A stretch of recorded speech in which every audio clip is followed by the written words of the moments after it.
ബംഗ്ലാദേശ് എന്ന രാജ്യത്തിൻ്റെ രൂപവൽക്കരണത്തിനിടയാക്കിയത് ഇന്ത്യയാണ്. എന്നാൽ വന്നിപ്പോൾ ഇന്ത്യ പിടിക്കണമെന്നാണോ ബംഗ്ലാദേശിൻ്റെ മോഹം? അതെ അതെ, ഈ കൊതുകിനില്ലേ ഓരോ മോഹം എന്ന് പറയുന്നത് പോലെ ബംഗ്ലാദേശിലെ മന്ത്രി അഡ്വൈസർ എന്ന് പറഞ്ഞാൽ ഭരണഘടനയിലെ അഡ്വൈസർമാരില്ലാത്ത ഇല്ല. അപ്പോൾ മന്ത്രി ആയിട്ട് തിരഞ്ഞെടുക്കപ്പെട്ടിട്ടുമില്ല. അതുകൊണ്ട് അഡ്വൈസർ എന്ന പേരിലാണ് മന്ത്രിമാരായിട്ട് കുറേ ആളിരിക്കുന്നത്. ചീഫ് അഡ്വൈസർ എന്ന് പറഞ്ഞൊരു കളവനൊരുപ്പുണ്ട്, മുഹമ്മദ് യൂനിസ്, നോബൽ സമ്മാനം കിട്ടിയെന്നാണ് പറയുന്നത്. ഡീപ് സ്റ്റേറ്റിൻ്റെ ആളാണ്.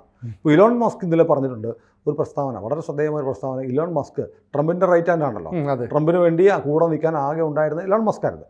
മസ്ക് പറഞ്ഞു ഡീപ് സ്റ്റേറ്റിനെ തവിട് പൊടിയാക്കണം, അതായിരിക്കും ഏറ്റവും പ്രധാനപ്പെട്ട കാര്യമെന്ന്. അപ്പോൾ ഈ കളവൻ്റെ കാര്യവും തീരുമാനമാകും. അപ്പോൾ എന്തായാലും അയാളുടെ ഒരു മന്ത്രി അല്ലെങ്കിൽ അഡ്വൈസർ മഖ്ഫൂസ് അലാം എന്നാണ് ഈ റാസ്കലിൻ്റെ പേര്. അയാൾ പറയുകയാണ് ഇന്ത്യയിലെ സംസ്ഥാനങ്ങളായ വെസ്റ്റ് ബംഗാൾ, പശ്ചിമ ബംഗാൾ, ത്രിപുര, ആസാം ഇത് ബംഗ്ലാദേശിൻ്റെയാണ്. ബംഗ്ലാദേശ് പിടിക്കും. ബംഗ്ലാദേശ് നമ്മുടെ 3 സംസ്ഥാനങ്ങൾ പിടിച്ചുകൊണ്ട് പോകുന്നു. പിടിക്കാം, നമ്മൾ നോക്കുമ്പോൾ നമുക്ക് പരിഹാസ്യമായിട്ട് തോന്നാം. പക്ഷേ നമ്മൾ നോക്കണം, ബംഗാളിൻ്റെ നമ്മുടെ കയ്യിലുള്ള പശ്ചിമ ബംഗാളിൻ്റെ ഇപ്പോഴത്തെ അവസ്ഥ എന്താ? പശ്ചിമ ബംഗാളിലേക്ക് മഹാഭൂരിപക്ഷം ബംഗ്ലാദേശികളെയും കയറ്റിക്കഴിഞ്ഞു. അതെ, 24 സൗത്ത് ഫർഗാന തുടങ്ങിയ ജില്ലകളൊക്കെ ഏതാണ്ട് ബംഗ്ലാദേശ് പോലെ ആയി.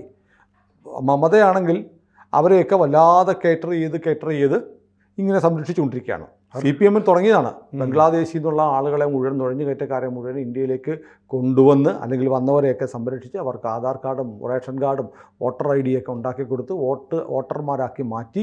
പൗരന്മാരെ അല്ല അവർ പൗരന്മാരെ അല്ലാത്ത ആളുകളെ അങ്ങനെ ആക്കിയെടുത്ത് CPM കുറേ കാലം ഭരിച്ചു. അവസാനം അവർ CPM വിട്ടു മമതയോടെ പോയി. ഇതാണ് ബംഗാളിൽ നടക്കുന്നത്. അപ്പോൾ ബംഗാളിനെ പിടിച്ചെടുക്കാൻ ഒരുപക്ഷെ എളുപ്പത്തിൽ പറ്റുമെന്ന് ബംഗ്ലാദേശികൾ കരുതുന്നുണ്ടായി. കാരണം ജനങ്ങൾ മുഴുവൻ ബംഗ്ലാദേശികളാണ്, ഭൂരിപക്ഷവും. പാവപ്പെട്ട ഹിന്ദുക്കളെല്ലാം അവിടുന്ന് ഓടിക്കൊണ്ടിരിക്കുക. ഹിന്ദുക്കളും ക്രിസ്ത്യാനിയും സിഖുകാരും ഒക്കെ ഉള്ളവരൊക്കെ ഓടിക്കൊണ്ടിരിക്കുകയാണ്. പല ജില്ലകളും, അതിർത്തി ജില്ലകളൊക്കെ പല സംസ്ഥാനങ്ങളിലും ഇവിടെയാണ്. ഇനി ജാർഖണ്ഡിൽ എന്താണ്? ജാർഖണ്ഡിൽ സാന്താൾ വംശജരുണ്ട്, ആദിവാസികളാണ്. അവിടെ അവരുടെ സ്വത്തെന്ന് പറഞ്ഞാൽ അവിടുത്തെ ഒരു ഗോത്ര നിയമം എന്ന് പറഞ്ഞാൽ പെൺമക്കളെ കല്യാണം കഴിക്കുന്ന ആൾക്കാണ് ഭൂമിയുടെ അവകാശം. ബംഗ്ലാദേശികൾ വലിയ തോതിൽ അതിർത്തിയിൽ നുഴഞ്ഞു കയറി വന്നിട്ട് ഇവിടെ വന്ന് ഇവിടുത്തെ ഈ സാന്താൾ വംശത്തിലുള്ള പെൺകുട്ടികളെ കല്യാണം കഴിക്കും. അതോടെ ഭൂമി അവൻ്റെ ആവും. ഇവൻ ബംഗ്ലാദേശിയാണ്. അതോടുകൂടി സംഭവിക്കുന്നതെന്നറിയോ? ഈ മുസ്ലിം മതത്തിൽപ്പെട്ട ആളിലാണല്ലോ വരുന്നത്. ഈ സാന്താൾ വളരെ പ്രസിദ്ധമായ ഒരു ആദിവാസി വിഭാഗമാണ്. അവരുമായിട്ട് മിക്സായിട്ട് സാന്താൾ വംശം ഇല്ലാതാവുകയാണ്. ജാർഖണ്ഡ് ഹൈക്കോടതി വളരെ ഗൗരവമായി കേസെടുത്ത് ഇവരെ ഒഴിപ്പിക്കാത്തത് എന്താണ്, ഇവരെ പുറത്താക്കാത്തതെന്ന് ചോദിച്ചുകൊണ്ടിരിക്കുകയാണ്. ആ കേസ് ഇപ്പോൾ നടന്നുകൊണ്ടിരിക്കുക. അപ്പോൾ ഇങ്ങനെ പലയിടത്തും ബംഗ്ലാദേശിൻ്റെ അധിനിവേശം ഇന്ത്യയിലേക്ക് നടക്കുന്നുണ്ട്. ആയുധം കൊണ്ട് ഇന്ത്യയെ കീഴടക്കാനൊന്നും ഇവന്മാർക്ക് കഴിയത്തൊന്നുമില്ല. അതൊരു കാര്യം. ഇപ്പം നമ്മൾ നോക്കേണ്ട ഒരു കാര്യം പ്രധാനപ്പെട്ടെന്നറിയോ? ഇപ്പോൾ കഴിഞ്ഞ ദിവസമാണ് ഈ മുഹമ്മദ് യൂനിസ് എന്ന് പറഞ്ഞ ആ പരട്ട് കിഴവൻ അവിടുത്തെ, അങ്ങനെയൊക്കെ നമ്മൾ പറയുന്നത് എന്തുകൊണ്ടാണെന്ന് വെച്ചാൽ അവിടെ കാണിക്കുന്ന അതിഭീകരമായ കൂട്ടക്കൊല, ഹിന്ദുക്കളെയും ക്രിസ്ത്യാനികളെയും സിഖുകാരെയും ബുദ്ധമതക്കാരെയൊക്കെ കൊന്നൊടുക്കിക്കൊണ്ടിരിക്കുന്ന ഭീകരമായ ചിത്രങ്ങൾ കണ്ടുകൊണ്ടിരിക്കുമ്പോൾ ഇയാളെ അദ്ദേഹമൊന്നും വിളിക്കാനുള്ള ഒരു തോന്നലൊന്നും നമുക്കില്ല. അത്ര നികൃഷ്ടമായ നരഹത്യ അവിടെ നടന്നുകൊണ്ടിരിക്കുമ്പോൾ, മതപീഡനങ്ങൾ നടന്നുകൊണ്ടിരിക്കുമ്പോൾ അതിനെതിരെ ചെറുവിരൽ അനക്കാത്ത ഒരു മനുഷ്യനെ, ഒരു നരാധമനെ എന്താ വേറെ വിളിക്കുക? അതുകൊണ്ടാണ് ഈ കിളവൻ എന്നൊക്കെ നമ്മൾ വിളിക്കുന്നത്. ഏതായാലും ഇപ്പോൾ സംഭവിക്കുന്നത്, അയാളിപ്പോൾ ഇന്ത്യൻ പ്രധാനമന്ത്രി നരേന്ദ്രമോദിക്ക് ഒരു കത്തയച്ചിട്ടുണ്ടായിരുന്നു. കടുത്ത ദാരിദ്ര്യമാണ്. മുമ്പൊക്കെ ഈ ലോകത്തെ അരി കയറ്റുമതിയിൽ 4ാം സ്ഥാനമോ 5ാം സ്ഥാനമോ ബംഗ്ലാദേശിനുണ്ടായിരുന്നു. പക്ഷെ അതൊക്കെ പോയി. ഇപ്പോൾ ഭക്ഷ്യധാന്യമില്ല. അതുകൊണ്ട് ഇന്ത്യക്ക് കത്തയച്ചു. നമ്മൾ ഇന്നലെ വീഡിയോ ചെയ്തു. പ്രധാനമന്ത്രിക്ക് കത്തയച്ചു, ഞങ്ങൾക്ക് 50,000 മെട്രിക് ടൺ ഗോതമ്പ് വേണം, അരി വേണം ഉടനെ. അരി വേണമെന്ന് പറഞ്ഞാൽ വെറുതെ അങ്ങനെ അരി തന്നാലും പോരാ. ഇപ്പോൾ നമ്മൾ അരി കൊടുക്കുന്നുണ്ട്. ടണ്ണിന് $486.67 വെച്ചാണ് കൊടുക്കുന്നത്. ആ പൈസ ഞങ്ങൾക്കില്ല. അതുകൊണ്ട് സബ്സിഡി റേറ്റിൽ ഞങ്ങൾക്ക് 50,000 ടൺ അരി അയച്ചു തരണമെന്ന് മുഹമ്മദ് യൂനിസ് ഒരു കത്തയച്ചതിൻ്റെ പിറ്റേ ദിവസമാണ് ഈ മന്ത്രി എന്ന് പറയുന്ന ഈ ചീഫ് അഡ്വൈസറായ മഖ്ഫൂസ് അലാം അയാൾ പറഞ്ഞിരിക്കുന്നത് ബംഗ്ലാദേശിന് ആസാമും ത്രിപുരയും പശ്ചിമ ബംഗാളും വേണമെന്ന്. അപ്പോൾ നമ്മൾ ആലോചിക്കണം, ഇപ്പം നേരത്തെ ഇതുപോലെ മാൽദീവ്സിലെ ഒരു മന്ത്രി പ്രധാനമന്ത്രിക്കെതിരെ ആക്ഷേപം ഉന്നയിച്ചു. വലിയ പ്രശ്നമായി, രാജ്യങ്ങൾ തമ്മിലുള്ള ബന്ധത്തെ ബാധിച്ചു. അവസാനം ഈ മന്ത്രിമാരെ പുറത്താക്കേണ്ടി വന്നു. അവിടുത്തെ പ്രസിഡന്റിന് ഇവിടെ വന്ന് ഇന്ത്യൻ പ്രധാനമന്ത്രിയുടെ കാല് പിടിക്കേണ്ടി വന്നു.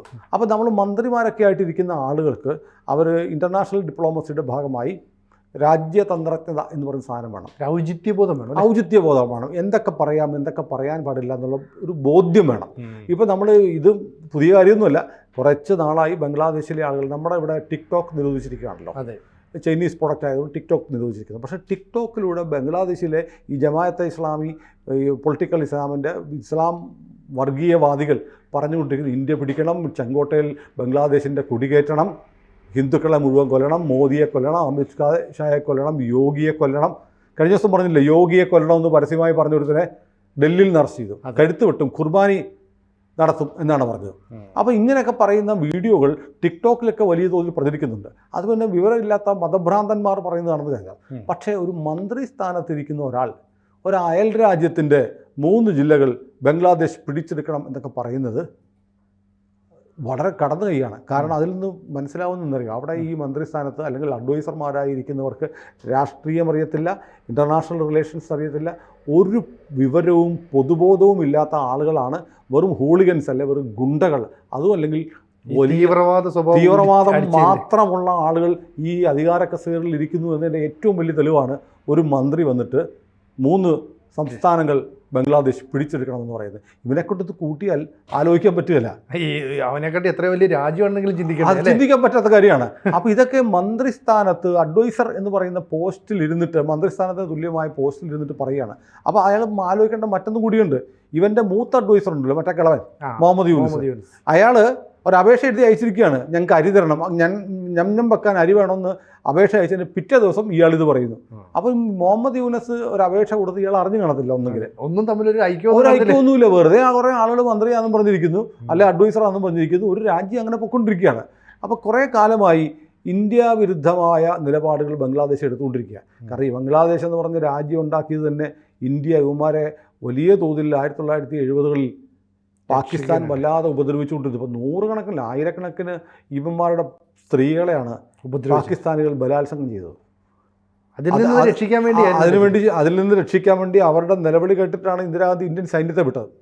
ഇപ്പോൾ ഇത് അതേപോലത്തെ നിലവിളിയാണ് ഇപ്പോൾ ബംഗ്ലാദേശിൽ നിന്ന് വീണ്ടും വരുന്നത്. ഇന്ത്യക്ക് അങ്ങനെ സൈന്യത്തെ വിട്ടുള്ള പാരമ്പര്യം ഉണ്ട് മുൻകാലങ്ങളിൽ. അത് ബംഗ്ലാദേശ് ഇവന്മാർ മറന്നു പോകുന്നതുകൊണ്ടാണ്.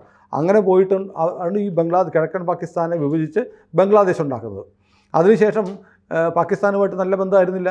പാകിസ്ഥാനുമായിട്ട് നല്ല ബന്ധം ഉണ്ടാവണമെങ്കിൽ, ഒരു ടോക്കിംഗ് റിലേഷൻ പോലും ഉണ്ടാവണമെങ്കിൽ 1971 നടത്തിയ കൂട്ടക്കൊലകൾക്കും ബലാത്സംഗങ്ങൾക്കും പാകിസ്ഥാൻ പരസ്യമായി മാപ്പ് പറയാതെ ഒരു പാകിസ്ഥാൻ ഭരണാധികാരിയോടും ഞങ്ങൾ ചർച്ചയ്ക്ക് പോലും ഇല്ല, സംസാരിക്കാൻ പോലും തയ്യാറല്ല എന്നായിരുന്നു ബംഗ്ലാദേശിൻ്റെ ദേശീയ അഭിമാനത്തിൻ്റെ ഒരു പ്രതീകം പോലെ അവിടുത്തെ ഭരണാധികാരികൾ ഇക്കാലം അത്രയും പറഞ്ഞിരുന്നത്. അത് ജനങ്ങളിൽ നിന്ന് തിരഞ്ഞെടുക്കപ്പെട്ട ഭരണാധികാരികൾക്ക് ജനങ്ങളുടെ വികാരം അറിയാവുള്ളൂ. അതുപോലെ അനുഭവിച്ചവരാണ് ബംഗ്ലാദേശിലെ കിഴക്കൻ പാകിസ്ഥാനിലെ ആളുകൾ. ഇപ്പോൾ കഴിഞ്ഞ ദിവസം ഈ മുഹമ്മദ് യൂനസ് എന്ന് പറഞ്ഞ ഈ കിഴവൻ പാകിസ്ഥാൻ പ്രധാനമന്ത്രിയോട് ചർച്ച നടത്തി, ഷെഹ്ബാസ് ഷരീഫുമായിട്ട് ചർച്ച നടത്തി, അത് ഈജിപ്തിൽ പോയിട്ട്. അപ്പോൾ ബംഗ്ലാദേശിൻ്റെ നയം എന്താണ്? ഞങ്ങളുടെ നാട്ടിലെ ബംഗ്ലാദേശിലെ ജനങ്ങളെ കൂട്ടക്കുരുതിക്കിരയാക്കിയ, ഞങ്ങളുടെ ആയിരക്കണക്കിന് സ്ത്രീകളെ ക്രൂരമായി ബലാത്സംഗം ചെയ്ത് കൊന്ന പാകിസ്ഥാൻ പട്ടാളക്കാരാണ് ചെയ്തത്. പാകിസ്ഥാൻ പട്ടാളക്കാർ അങ്ങനെ ചെയ്ത് തെറ്റായിപ്പോയി എന്ന് സമ്മതിക്കാതെ ബംഗ്ലാ അഭിമാനികളായ ഞങ്ങൾ പാകിസ്ഥാനോട് ഇനി സംസാരിക്കില്ല എന്നുള്ള നിലപാട് ഇയാൾ മാറ്റി. അപ്പോൾ ഇയാൾക്ക് എന്ത് ബംഗ്ലാദേശ് സ്നേഹമാണുള്ളത്, വംഗസ്നേഹമാണുള്ളത്? ഇനി ജാതിയുടെ പേരിലാണെങ്കിൽ അയാളുടെ മതമല്ലേ, അയാളുടെ മതത്തിൽപ്പെട്ട ആളുകളെയാണല്ലോ. വേണമെങ്കിൽ പറയാം കേട്ടോ, ഞങ്ങളുടെ സർക്കാർ, ഞങ്ങളുടെ പോലീസ് ഞങ്ങളെ തല്ലില്ല, നിങ്ങൾക്കെന്താ കോൺഗ്രസ് എന്ന് പണ്ട് കമ്മ്യൂണിസ്റ്റുകാർ മുദ്രാവാക്യം വിളിച്ചിട്ടുണ്ട് എന്ന് പറയുന്ന പോലെ ഞങ്ങളുടെ പെണ്ണുങ്ങളെ ഞങ്ങളുടെ ജാതിയിൽപ്പെട്ട പാകിസ്ഥാൻ്റെ പട്ടാളം ബലാത്സംഗം ചെയ്തെങ്കിൽ നിങ്ങൾക്കെന്താ ഇന്ത്യ എന്നായിരിക്കും ഇപ്പോൾ ചോദിക്കുന്നത്. അത് കൊള്ളാം, അങ്ങനെയാണെങ്കിൽ കുഴപ്പമില്ല. ഏതായാലും ബംഗ്ലാദേശിൽ നിന്ന് കാണിക്കുന്ന കാര്യങ്ങൾ വളരെ മോശമാണ്. അതായത് പാർലമെൻറ്റിൽ ഇപ്പോൾ എന്തായാലും നമ്മൾ ഇന്നലെ വിദേശകാര്യ വകുപ്പ് മന്ത്രി പാർലമെൻറ്റിൽ ബംഗ്ലാദേശിനെ കുറിച്ച് അടിച്ചു പിരിയുന്നതിന് മുമ്പ് ഒരു പ്രസ്താവന നടത്തി. അതായത് അവിടെ മൈനോറിറ്റീസിന് നേരെ, ന്യൂനപക്ഷങ്ങൾക്ക് നേരെ, ഹിന്ദുക്കൾക്കും ക്രിസ്ത്യാനികൾക്കും ബുദ്ധമതക്കാർക്കും എതിരെ നടക്കുന്ന അക്രമങ്ങളെക്കുറിച്ച് 2200 കേസുകൾ ഇപ്പോൾ ഉണ്ട്.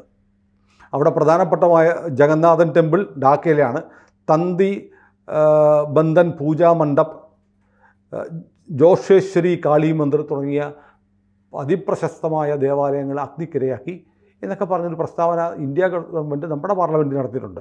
ഏതായാലും ബംഗ്ലാദേശിൽ ഈ മന്ത്രി സ്ഥാനത്തിരിക്കുന്ന ആളുകൾ ഇങ്ങനെയൊക്കെ പറഞ്ഞാൽ സംഭവിക്കുന്നതെന്നറിയോ? ഇത് അവിടുത്തെ പത്രങ്ങളിൽ വാർത്തയായിട്ട് വരും.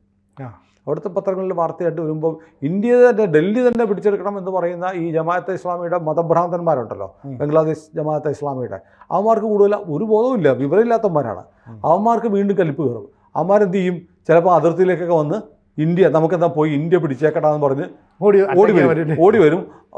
നെഞ്ചത്ത് ഉണ്ട കയറി ചാവുകയും ചെയ്യും. കാരണം ഇവന്മാർ വരുന്ന പോലെയല്ലോ. പിന്നെ ഇപ്പോഴത്തെ അവസ്ഥ, ബംഗ്ലാദേശിൻ്റെ അവസ്ഥ എങ്ങനെയാണ്? ബംഗ്ലാദേശിൻ്റെ അതിർത്തിയിൽ 270 കിലോമീറ്റർ ആമ്പിള്ളേരും ഉണ്ട്. ധേരവാദ ബുദ്ധമതത്തിൻ്റെ സേനയായ അരാക്കൻ ആർമി ആക്രമിച്ചുകൊണ്ടിരിക്കുക. അരാക്കൻ്റെ ഫോക്കസ് ഇപ്പോൾ ഒന്ന് മാറി. അരാക്കൻ ഇപ്പോൾ മ്യാൻമർ വീഴും എന്നാണ് പറയുന്നത്. മ്യാൻമർ പിടിക്കാനുള്ള ശ്രമത്തിൽ അവരിപ്പോൾ ശ്രമിച്ചുകൊണ്ടിരിക്കുന്നു എന്ന് പറയുന്നു. അതിനുശേഷം ആയിരിക്കും ഒരുപക്ഷെ ബംഗ്ലാദേശിലേക്ക് ഇവർ കടന്നു കയറാൻ പോകുന്നത്. കാരണം ബംഗ്ലാദേശിലെ ഇവർ ബുദ്ധമതക്കാരാണല്ലോ. ബുദ്ധമതക്കാരായ ആളുകൾ, നമ്മൾ ബുദ്ധനെ കുറിച്ച് പറയുന്നത് എന്താ? ഏറ്റവും സമാധാനശീലനായ, അല്ലേ, എല്ലാം ക്ഷമിക്കുന്ന, എല്ലാത്തിനും എല്ലാ ദുഃഖങ്ങൾക്കും കാരണം ആശയാണെന്നാണ് ബുദ്ധഭഗവാൻ പഠിപ്പിച്ചിട്ടുള്ളത്. ഒരു ബുദ്ധമതം ഇന്ത്യക്കാരെ സംബന്ധിച്ചിടത്തോളം ഹിന്ദു മതത്തിൻ്റെ ഒരു ഭാഗം തന്നെയാണ്. ഹിന്ദുക്കൾ ഓം എന്ന് പ്രാർത്ഥിക്കുമ്പോൾ, പ്രണവമന്ത്രം ഉച്ചരിക്കുമ്പോൾ അവർ ഓം മണിപത്മേഹം എന്നാണ് ബുദ്ധമതക്കാർ പറയുന്നത്. പിന്നെ ബുദ്ധനെ ഒരുമാതിരിപ്പെട്ട എല്ലാ ഹിന്ദുക്കളുടെ ഭവനങ്ങളിലും ബുദ്ധ ഭഗവാന്റെ ചിത്രമെങ്കിലും ഉണ്ട് ഇപ്പോഴും. പിന്നെ മാത്രമല്ല, ബുദ്ധിസ്റ്റുകളുടെ ക്ഷേത്രങ്ങളിൽ നമ്മളൊക്കെ ഹിന്ദുക്കൾ പോയി പ്രാർത്ഥിക്കാറുണ്ട്. ബുദ്ധമതക്കാർ ഹിന്ദു ക്ഷേത്രങ്ങളിൽ പ്രാർത്ഥിക്കാറുണ്ട്. ഹിന്ദു മതത്തിൻ്റെ ഒരു വിഭാഗം തന്നെയാണ് ബുദ്ധമതം. അതുമാത്രമല്ല, ദശാവതാരങ്ങളിലൊന്നായിട്ട് ശ്രീബുദ്ധനെ ഹിന്ദുക്കൾ പരിഗണിക്കുന്നുണ്ട്. അങ്ങനെ വരുമ്പോൾ ഹിന്ദുമതം തന്നെയാണ് ബുദ്ധമതം. അവിടുത്തെ ബംഗ്ലാദേശിൽ ബുദ്ധമതക്കാരെയും ഇവർ ഭയങ്കരമായിട്ട് ഉപദ്രവിക്കുന്നുണ്ട്. അരാക്കൻ ആർമി ഉണ്ടായത് തന്നെ രാഖൈൻ മേഖലയിൽ റോഹിംഗ്യൻ മുസ്ലിങ്ങൾ അവിടെ റോഹിംഗ്യൻ സാൽവേഷൻ ആർമി എന്നൊരു ഭീകര സംഘടന ഉണ്ടാക്കി ബുദ്ധമതത്തിൽപ്പെട്ട ആളുകളെ കൂട്ടക്കൊല ചെയ്യാൻ തുടങ്ങിയപ്പോഴാണ് അവർ ബുദ്ധമതക്കാർ സംഘടിച്ച്, അവരുടെ ഒരു ബുദ്ധമത സന്യാസിയുടെ നേതൃത്വത്തിൽ സംഘടിച്ച് അരാക്കൻ ആർമി ഉണ്ടാക്കിയത്. പ്രതിരോധത്തിൻ്റെ ഭാഗമായിട്ട്. അതെ. എന്നിട്ട് അവരെന്ത് ചെയ്തു? റോഹിംഗ്യക്കാരെ തവിടുപൊടിയാക്കി. അങ്ങനെയാണ് ഇവന്മാർ ഓടി ബംഗ്ലാദേശിലേക്കും ഇന്ത്യയിലും, നമ്മുടെ കേരളത്തിൽ വരെ ഉണ്ട് ഇപ്പോൾ റോഹിംഗ്യൻ. പിണറായി പിടിക്കാത്തതുകൊണ്ടാണ് റോഹിംഗ്യൻ ഇവിടെയുണ്ട്. ഇനിയിപ്പോൾ വീണ്ടും മ്യാൻമറിൽ അവർ ഈ റോഹിംഗ്യൻ മേഖലകളിൽ ആക്രമണം നടത്തിക്കൊണ്ടിരിക്കുക. അപ്പോൾ 5 ലക്ഷത്തോളം റോഹിംഗ്യൻസ് ഇനി മ്യാൻമറിൽ നിന്ന് ഓടിപ്പോകുന്നതാണ് പറയുന്നത്. അവർ നേരെ വന്ന് ചാടാൻ പോകുന്നത് കണ്ടാണെന്നറിയോ? ബംഗ്ലാദേശിലേക്കാണ്. അപ്പോൾ ബംഗ്ലാദേശിലേക്ക് 5 ലക്ഷം അഭയാർത്ഥികൾ കൂടി ഓടി വന്നാൽ ബംഗ്ലാദേശിൻ്റെ അവസ്ഥ ഇപ്പം തന്നെ തിന്നാൻ അരിയില്ല. ഈ പണ്ടാര പറഞ്ഞ പോലെ അരിമണി ഒന്നും കുറിക്കാനില്ല, തരിവള ഇട്ട് കിലുക്കാൻ മോഹം എന്ന് പറഞ്ഞതുപോലെ ഒരൊറ്റ അരി തിന്നാനില്ലാതെ മോദിജി സഹായിക്കണമെന്നും പറഞ്ഞ് ഈ പരട്ട കളവൻ കത്തയച്ചിരിക്കുമ്പോഴാണ് ഈ ഇന്ത്യയിലെ 3 സംസ്ഥാനങ്ങൾ പിടിക്കാൻ, പശ്ചിമബംഗാളും ത്രിപുരയും ആസാമും പിടിക്കാൻ വേണ്ടി മഹ്ഫൂസ് അസലാം എന്ന് പറഞ്ഞ വിവരദോഷി സ്റ്റേറ്റ്മെൻ്റ് ഇറക്കിയത്. എനിക്ക് അദ്ദേഹത്തോട് നന്ദിയുണ്ടെന്നറിയോ? അവിടുത്തെ ഇസ്ലാമിസ്റ്റുകൾ പറഞ്ഞത് 3 അല്ല 4 സംസ്ഥാനം പിടിക്കണമെന്നാണ്. ഒഡീഷ, വെസ്റ്റ് ബംഗാൾ, ത്രിപുര, ആസാം. ഇത് 3ഉം ഇന്ത്യയിൽ നിന്ന് പിടിച്ചെടുത്ത് ബംഗ്ലാദേശിൻ്റെ ഭാഗമാക്കണം. അതാണ് പറഞ്ഞത്. പുള്ളി എന്തോ ഒഡീഷ വിട്ട് വേണ്ട 3 മതി എന്ന് വെച്ചു. അതിന് നമുക്ക് നന്ദി പറയാം. ഈ മോഹമായിട്ട് ഈ ഊളകളൊക്കെ ഇങ്ങോട്ട് വരട്ടെ. ഇന്ത്യൻ പട്ടാളം പാകിസ്ഥാനോട് എന്താണ് ചെയ്തതെന്ന് ഇവന്മാർക്ക് കേട്ടറിവേ ഉള്ളൂ. അപ്പോൾ ഏതായാലും ബംഗ്ലാദേശ് ഇന്ത്യയെ ആക്രമിക്കുമോ എന്ന് ഇവൻ്റെ ദിവാസ്വപ്നം എങ്ങനെ വഴിത്തിരിഞ്ഞ് വരുമെന്ന് നമുക്ക് കാണാം. അതെ. കൂടുതൽ വാർത്തകളും വിശേഷങ്ങളും നിങ്ങളിലേക്ക് എത്താൻ ABC മലയാളം സബ്സ്ക്രൈബ് ചെയ്യുക, ബെൽബട്ടനും അമർത്തുക.